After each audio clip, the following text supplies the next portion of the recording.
I'm Steve Johnson, News Director of theDove TV. Watch more videos from the Dove newsroom at theDove.us.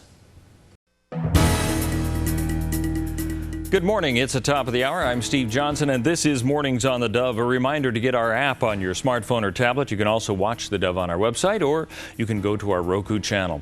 Well, here's a look at what's happening in the news today. Pope Francis meets with President Obama on day 2 of his trip to the United States.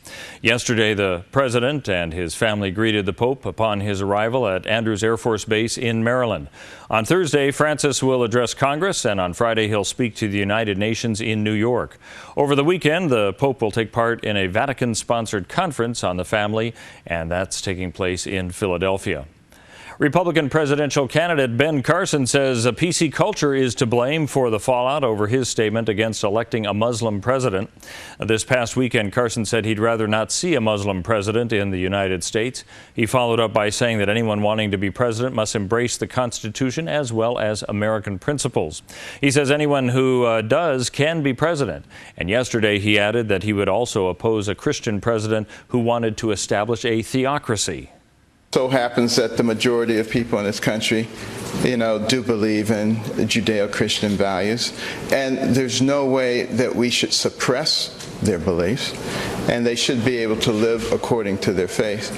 But we never should have a theocracy. Now, to recover from the controversy, the retired neurosurgeon said he'd have to fix a politically correct culture.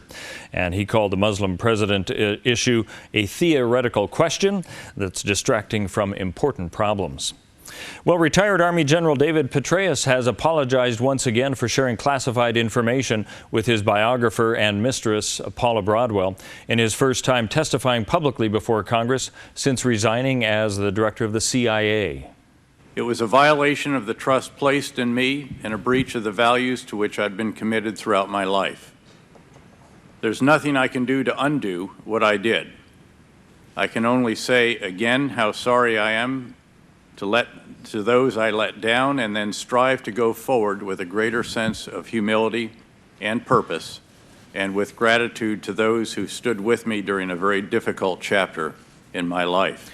Now, in his appearance before the Armed Services Committee, Petraeus offered his recommendation for how the U.S. should address ISIS. He told the panel that progress achieved so far is inadequate in fighting the Islamic State militants in Iraq, and he suggested the U.S. increase support to security forces and Sunni tribal and Kurdish fighters.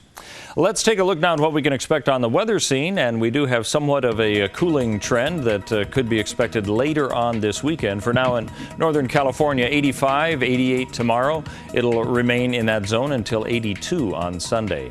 As we head into the Klamath Basin, 78 today, then warming up slightly for Thursday and Friday into the low 80s, back down into the low, the upper and mid 70s for the weekend.